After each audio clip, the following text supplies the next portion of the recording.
अभिवादन।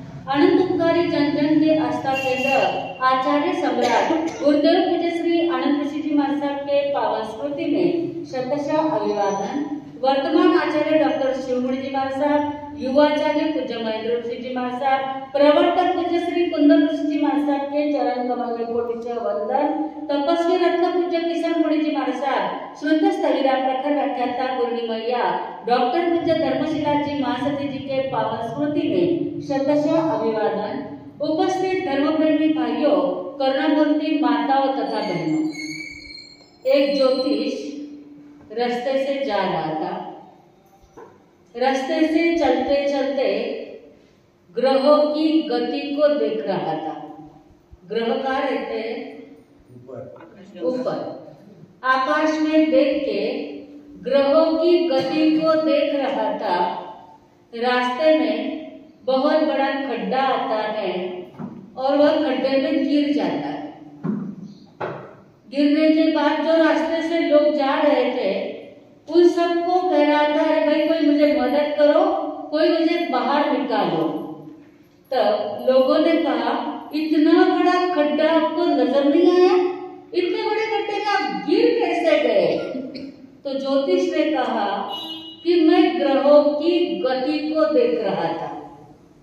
ग्रह की गति कैसी चलती है इसलिए ऊपर आकाश में देख करके चल रहा था। इस कारण से मुझे जमीन का गड्ढा नजर ही नहीं आया और मैं गिर गया। तो लोगों ने कहा, अरे ज्योतिष भाई, जरा पहले खुद के चलने की गति को देखो, फिर बाद में ग्रहों की गति को देखना। हमारे जिंदगी में यही चल रहा है। हमारी गति कैसी होगी, हमें कहाँ जाना है, कहाँ से आए हैं, उसका चिंतन मनन करने का किसी को समय ही नहीं है। किसकी गति कैसी चल रही है आज तो कोई नहीं देखेंगे, क्योंकि आज रेगुलर वाले हैं। परंतु कल कोई नया देख लिए तो हाँ, आज प्रदूषण है, देखो अभी किस लोग आ गया, अब भी कितनी गर्दी हुई, किसी को नहीं देखना है। हमारी गति देखो, हमारे जीवन में परिवर्तन कैसे आए और हमारी गति कैसी अच्छी हो जाए, किधर भी देखने की कोई आवश्यकता नहीं है। जो बाहर देखता है उसको अंदर का नजारा नजर ही नहीं आता है, और जो अंदर देखता है उसको बाहर की देखने की कोई फुर्सत ही नहीं मिलती है। कल ही किसी ने कहा प्रदूषण आ रहा है, प्रदूषण आ रहा है। हमारे लिए प्रदूषण के दिन की समान होते हैं और हर समय में हमें प्रवचन तो हम लोगों को देना ही होता है और रोज का दिन तो आनंद मंगल पूर्वक ही रहता है। तो हम लोगों को ऐसा नहीं लग रहा कि कल कोई पॉल्यूशन आ रहे हैं। पॉल्यूशन का 100% स्वागत है। पॉल्यूशन को तो तीर्थंकर भी मनाते हैं, परंतु हमारा रेगुलर जीवन है। सुबह भी प्रतिक्रमण करते हैं, शाम को भी प्रतिक्रमण करते हैं। आप लोगों के लिए वो टाइम रहेगा, अरे जल्दी जल्दी जाओ ना, व्याख्यान सुनो। हमारे लिए रोज के जल्दी जल्दी है, तो हमारे लिए इतना ज्यादा फर्क नहीं। 2 अगम का वांचन करेंगे तो 2 अगम का वांचन आपके सामने करेंगे, इसलिए जल्दी आना होगा। बाकी अगम वांचन तो साधु संत वैसे भी करते ही रहते हैं, सुबह स्वाध्याय तो करते ही रहते हैं। तो कहने का मतलब यह है, दुनिया की गति देखने के बजाय यदि हम अपनी गति देखेंगे तो संसार के सागर में खड्डे में नहीं गिरेंगे।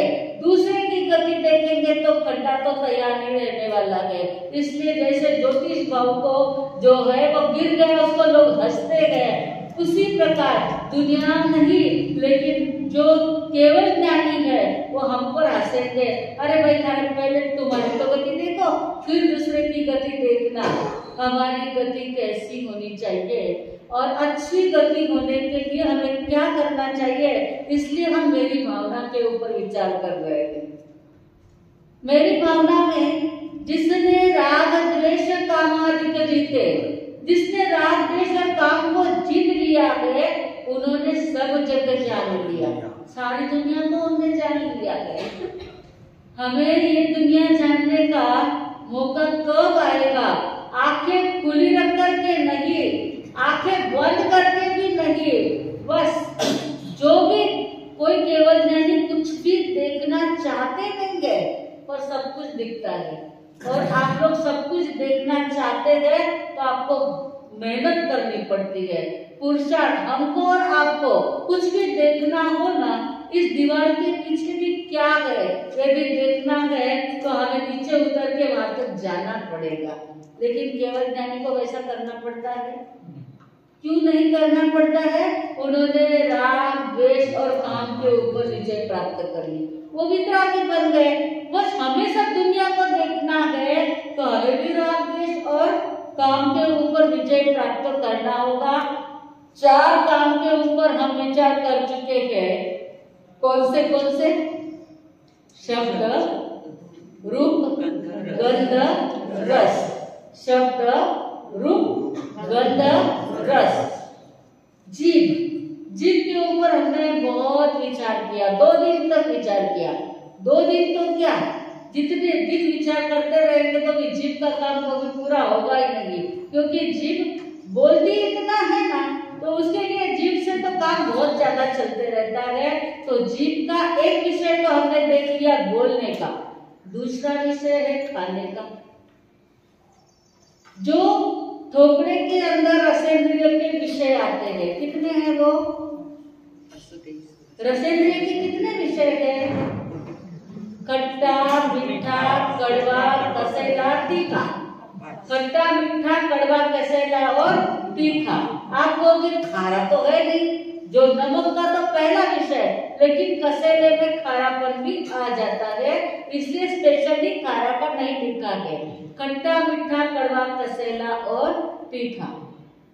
षड्रस भोजन, जैन दर्शन में 5 रस माने हैं, अन्य दर्शन में षड्रस 6 रस माने हैं। उस रसेंद्रिय को पोषण करने के लिए इस षड्रस में सभी लोग इतने मशगूल है, थाली परोसी जाती है तो षड्रस तो होना ही चाहिए।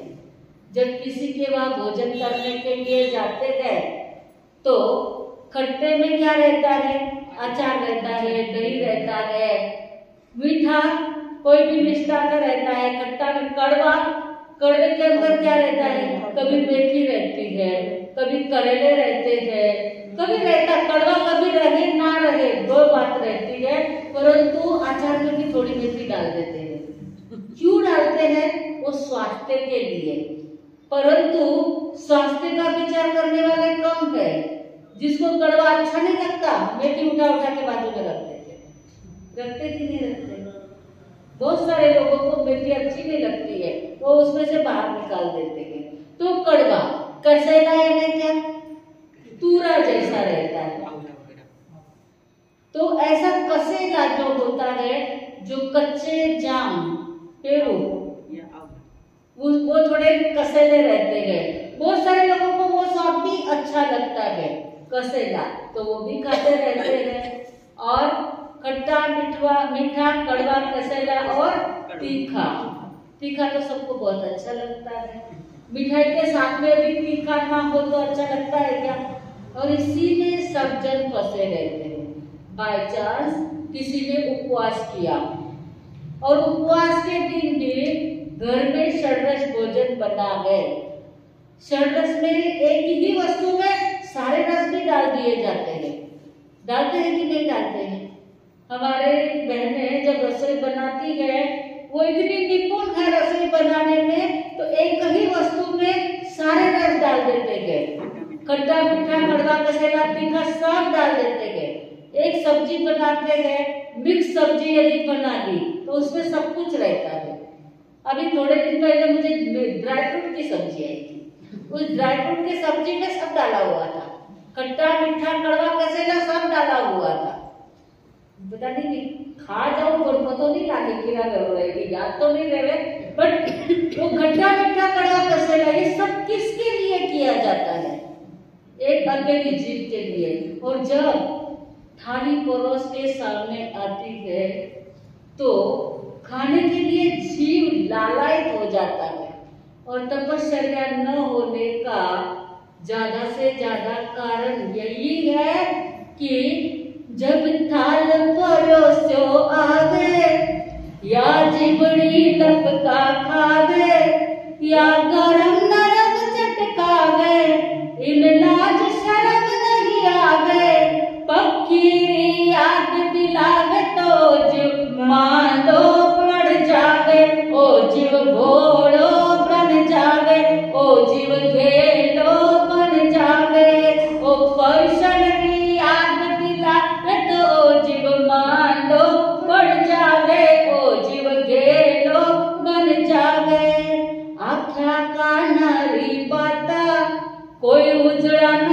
सबराता, बाया ने बाया सुन जो, मन में लागे लन बन जो, कोई सौगर में समझावे, पक्की याद दिलावे तो जीव मांडो पड़ जावे, ओ जीव घोड़ो पड़ जावे, ओ जीव गेलो बन जावे।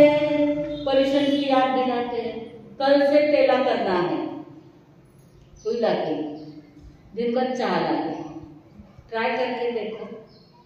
जिसको कोई दवा पानी लेनी नहीं पड़ती है, जिसका स्वास्थ्य स्वस्थ है, केवल चाय के लिए यदि उनकी तपश्चर्या का ऐसा होता होगा कि हमसे तपश्चर्या नहीं होती है, तो उन लोगों ने ऐसा विचार नहीं करना कि चाय नहीं मिलती है इसलिए, जिसको दवाई के बिना चल ही नहीं पाता है उनके लिए व्यासना तो छूट हो सकता है, 2 बार तो दवा मिल ही जाती है, परंतु जिससे स्वास्थ्य में कोई प्रॉब्लम नहीं, दवा पानी कुछ लेना नहीं पड़ता है, और मन की मजबूती वाले तो दवा पानी लेते वो भी तपश्चर्या करते हैं। जिसकी मन की मजबूती रहती है, जिनको बीपी हो, शुगर हो, कुछ भी हो, वो लोग तो ऐसे में भी तपश्चर्या कर लेते हैं। तो पर्वाधिराज पर्यूषण पर्व आ रहे हैं, इस रसेंद्रिय के ऊपर विजय प्राप्त करके हमें इस 8 दिनों में जितना भी हो सके उतना तप करना है। बाकी एक तप तो ऐसा अच्छा है, दयावंत, खाते पीते मुक्ति, भले दिन का खाओ, दोपहर खाओ, शाम का खाओ, दिन में 5 टाइम खाओ, कोई टेंशन की बात नहीं है। खाओ पीनो हो सामयिक ले लेवनी, खाओ पीनो हो सामयिक ले लेवनी, फक्त साधु जैसो जीवन पालना, साधु के जैसा जीवन बनाना चाहिए। कैसा बनाना चाहिए? कच्चे पानी को टच नहीं करना, आपको वॉशरूम वगैरह जाना है तो ढोल पानी करा के रख देना चाहिए, दिन भर स्थानक में रहना चाहिए, स्त्रियों ने पुरुषों को, पुरुषों ने स्त्रियों को टच नहीं करना चाहिए, लड़का भी छोटा सा बच्चा भी हो तो उसको टच नहीं करना चाहिए, हरि विनोदी आरंभ समारंभ सबका त्याग करना चाहिए। जिसके घर में बहु है वो लोग आराम से स्थानक में रह सकते हैं, अजिबात घररामाय जीव गुतावू टाबराने शाळा में जाऊन डब्बा भरना करेगी बहुए। आप बीच में डब करते हो ना, इसलिए प्रॉब्लम है, बाकी आप डब नहीं करोगे तो बेचारी बहुए सब कुछ करती है। वो जुन्नरी बाबा तो खरंच गरी चुकी है कि नहीं चुकी? नहीं चुकी हे चौकीच आहे हो, सासवा चौकी म्हणून सासवा चौकी आहे म्हणून तर बाबा चौकी आहे। सासवा जर वाकडी वागली असते तर बाबा डबल वाकडी गेली असती, परंतु सासवा चौकी है म्हणूनच बाबा चौकी है। और अच्छे ही रहने चाहिए, अच्छे रहोगे तो अच्छा ही लाभ मिलने वाला है ना। राग द्वेष के बंधन कम हो जाएंगे। तो रसेंद्रिय के ऊपर विजय प्राप्त करना है, हमारे इंद्रियों का दमन करना है। इंद्रियों का दमन नहीं करते हैं तो हमारी हालत बिगड़ जाती है, भव भ्रमण बढ़ जाते हैं। वाराणसी के पास में गंगा नदी के किनारे एक कच्छप सरोवर है जो बहुत सारे जलचर प्राणियों से भरा हुआ है, और उस जलचर प्राणियों के कारण, सभी वो जलचर प्राणी के कारण आसपास में जो भी हिंसक जानवर जो रहते हैं वो देखते हैं जलचर प्राणी आहार के लिए बाहर निकलेंगे, हम उनको खा डालेंगे। उसमें 2 श्रुगाल सियाल, श्रुगाल 2, वो हमेशा वहां पर ताक कर ही बैठे रहते हैं कि कब इसमें से जानवर बाहर निकले और कब हम इनको खा डालें।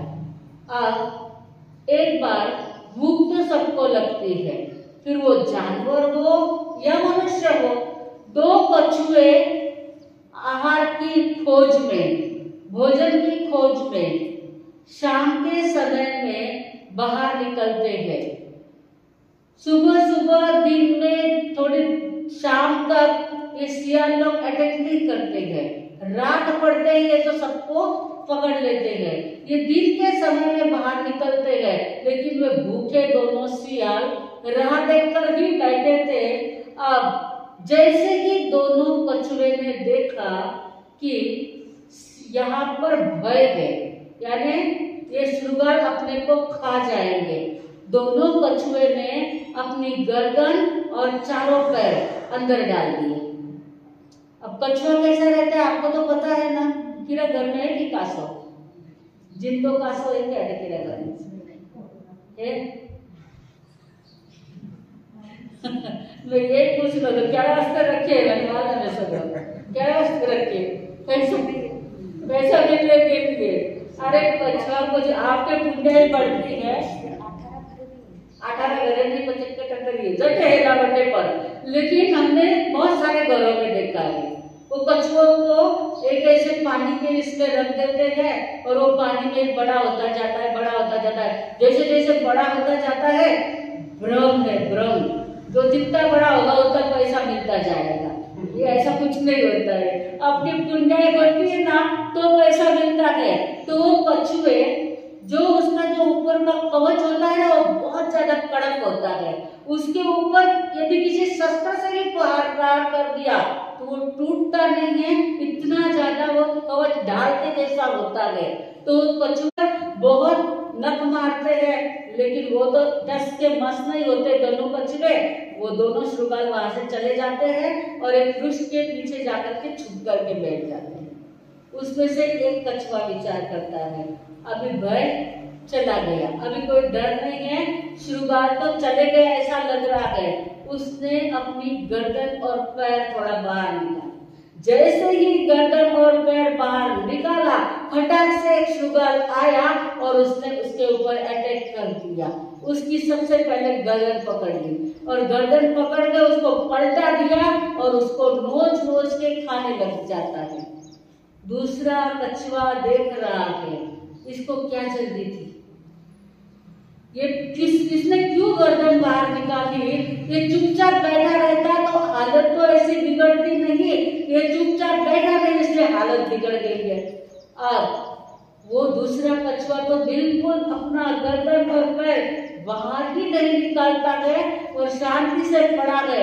एक कछुआ तो बेचारा उसकी एक टांग निकली थी, एक टांग और गर्दन को तो उसने खा लिया, बिल्कुल उसने वापस अपने जो 3 पैर थे वो अंदर डाले, उसको जो शृगाल था वो खा नहीं पाया, लेकिन एक पैर चला गया और गर्दन को बहुत ज्यादा जख्म हो गई थी, परंतु ऐसा ही लंगड़ाता आधा मरा हुआ वो थोड़ा और आगे जाता है। फिर दूसरा शृगाल उसको खत्म कर देता है और उसके तो प्राण भी चले जाते हैं, उसका मांस खून खा करके दोनों शृगाल तर हो जाते हैं। अब एक कछुए ने तो शृगाल का तो पेट नहीं भरा, अब दोनों राह देख रहे हैं, ये दूसरा जब बाहर निकलेगा, अभी नहीं तो थोड़ी देर के बाद तो बाहर निकलेगा, राह देख देख के थक जाते हैं, लेकिन वो दूसरा कछुआ तो अपनी गर्दन और पैर बाहर निकालता ही नहीं है।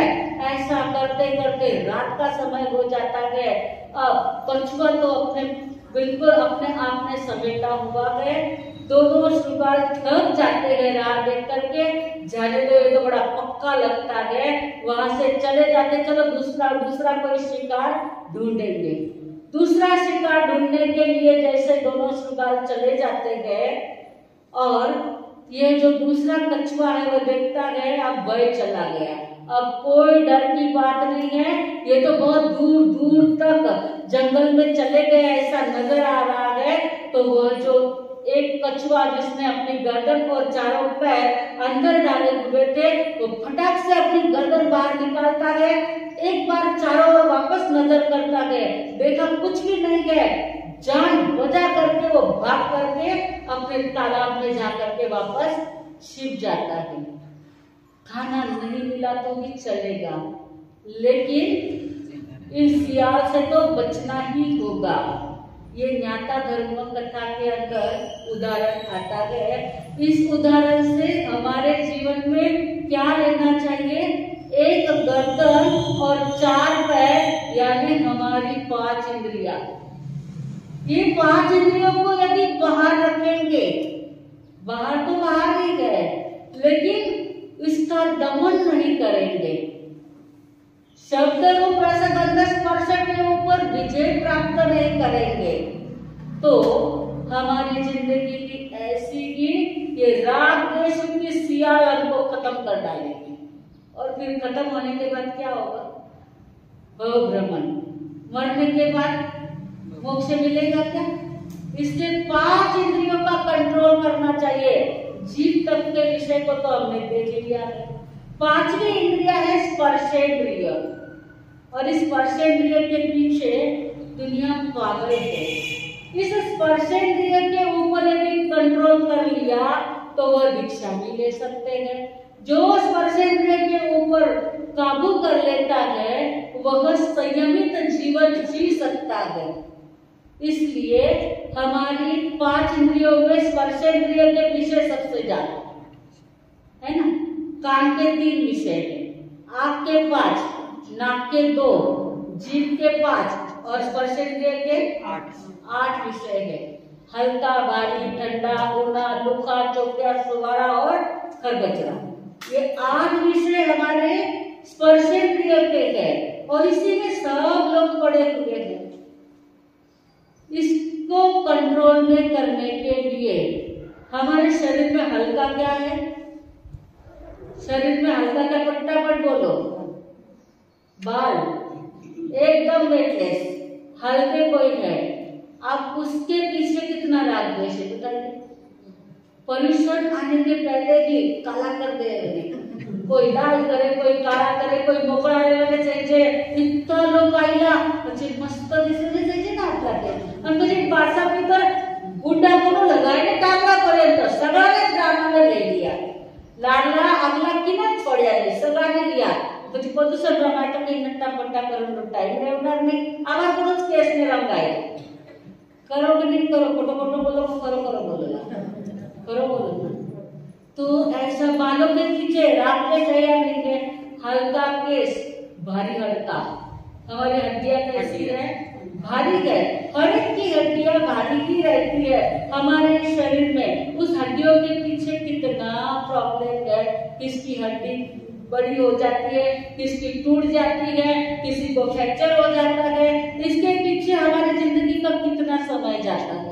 चढ़ते उतरते कितना रात को गुड़गा बदलना पड़े, बदलना पड़े, अभी कहीं करे। इतना चालिया, इतना चढ़िया, इतना उतरिया, इतना दुकान में उभा लिया, गुड़गा गया बस में, बच्चा इसको बदलना पड़ता है। इसमें समय चला जाता है।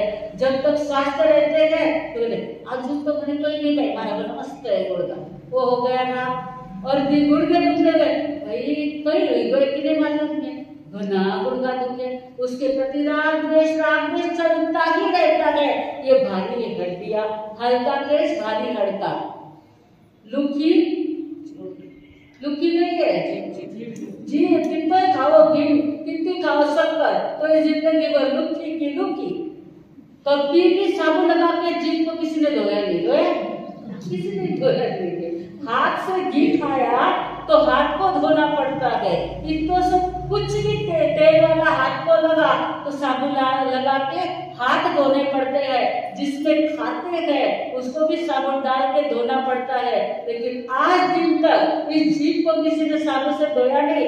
कितना घी खाया तो लुकी की लुकी, लुकी जीभ, चोपड़ी आँख, आँख चुपड़ी रहती है क्योंकि आंखों का पानी यदि सूख गया तो नजर ही चली जाएगी।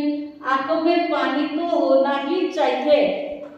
किसी के आंखों को देखकर के कोई पानीदार आंख क्या है, कहते कि नहीं कहते? तो इतनी पानीदार आंख जो होती है तो वह आंख नजर भी अच्छी काम करती है। पानी सूखने के बाद नजर नहीं चलती है तो चोपड़ी आंख रहती है। एक एक विषय के ऊपर बोलने के लिए एक दिन लग जाए इतना है, परंतु शॉर्टकट में पूरा कर देती हूँ। लुखा चौकिया, ठंडा ठंडा क्या है? ठंडा क्या है? कान की जो लोड होती है ना वो सदाकाल ठंडी रहती है। और गर्म शरीर में खाने की सही मालूम है। ढोकला नहीं आवे तो कम से कम अंदाज तो लगाओ।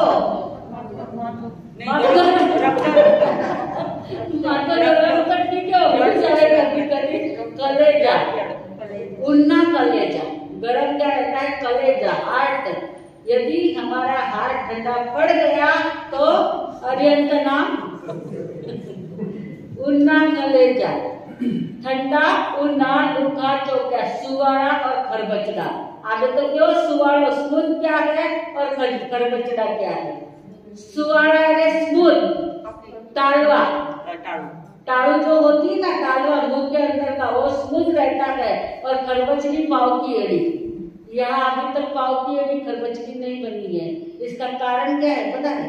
इस सफाई, जहाँ सफाई अच्छी रहती है ना, वहाँ पाव की एड़ी के अंदर वो फटने पड़ती, क्या फटने जाते गए। बाकी जहाँ थोड़ी सी माटी रहती है ना, तो पैर की हालत ऐसी हो जाती, खून भी आने लग जाता है, इतने ज्यादा पैर फट जाते हैं। तो ये हमेशा कितनी भी अच्छी रखो, अभी सॉक्स पहनते हैं सब जब, फिर भी वो टाच तो लोगों की ठंडी के दिनों में फटती ही गए, वो खरबचड़ी रहती है। समझ गए? इन सभी के ऊपर रात में सोता है कि नहीं होता है? जब एड़ी खरबचड़ी हो जाती है तो कितने कितने मलम लगाते, वैसलीन लगाते, आमसूल का तेल लगाते हैं, उसकी बहुत ज्यादा ध्यान रखते हैं उसका। तो इस प्रकार से हमारे 8 स्पर्श में लोग सब पागल बने हुए हैं। ये सब ऐसा ही अच्छा होना चाहिए।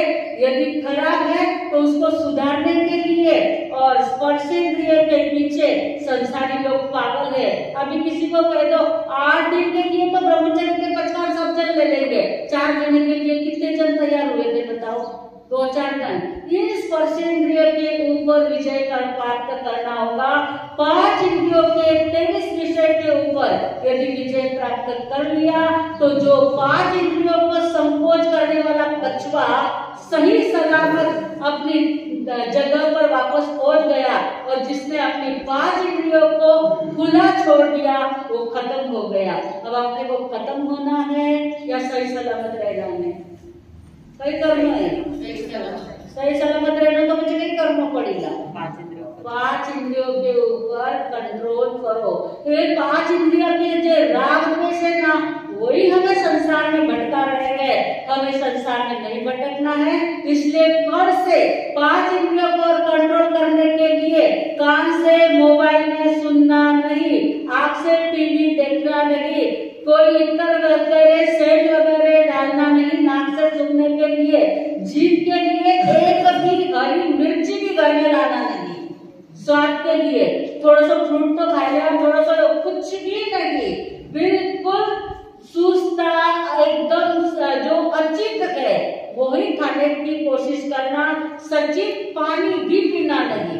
हर एक के घर में धोन पानी या गर्म पानी बनना चाहिए। सुबह मटका छानने के पहले मटका रोज रात को खाली कर देने का, मटके को अच्छा सूखा डालने का, पानी एक तपेला भर के, धोवन अच्छा लगे तो धोवन, गरम अच्छा लगे तो गरम, राख का भी धोवन हो सकता है, लवंग का भी धोवन हो सकता है, चूने का भी धोवन हो सकता है। यदि आपको तपश्चर्या है तो राख का धोवन करना होगा। यदि आपको कोई तप नहीं है तो चूने का, लवंग का जो भी धोवन करना है करो। 48 मिनट तक धोवन पानी करके रख देने का, बाद में उसको मटके में छानने का। लोग तो बस बाटिया में नाकते हुए लवंग बनती हुए घटा घटा, अरे उसको छाने नहीं तो धोवन का कोई फायदा नहीं होने वाला है। तो ऐसा धोवन पानी, गर्म पानी, सच्ची पानी भी मत पीवो इस जीभ के स्वाद के लिए। गर्म पानी तो भावे नहीं, कक्षा में भी भावे नहीं, अरे भावे कहीं नहीं है, नीचे गया मुझे सब प्रॉब्लम है। पूरे पेक्षा कंट्रोल करते जाओ जीभ से, और 8 दिन ब्रह्मचर्य का पालन करना। सोफे पे, गादी पे नहीं सोओगे तो बहुत अच्छा रहेगा। गादी का 8 दिन के लिए त्याग कर देना। आपके साधु संतों ने तो जन्म से त्याग कर दिया है, यानी भिक्षा नहीं तब से त्याग कर दिया है। सोते हैं दंडक की गादी के ऊपर साधु संत। आपके घर में भी आ गए, आपके घर में भी रह गए तो भी आपकी गादी निकाल दो इसको। हम हमारे बिस्तर साथ में लेकर आए हैं, हमारा जो भी चटाई है, जो भी आसन है वो डाल के सोएंगे। तो गादी का भी बन सके तब तक त्याग करो। 8 दिन के लिए दया करो, यहाँ दया आटे पचकान दया लो और मना मत दया करो। तो इस प्रकार से दया करेंगे। जिनको दया करना है वो अपने नाम लिखा देना है। सभी ने अपने आप को नींद में से जगाना है। उठो नर नारियों जागो, जगाने पर्व आया है। धर्म उपदेश यह प्यारा, सुनाने पर्व आया है। न सोवो मोहन दिया में, जगा लो आत्मा अपनी।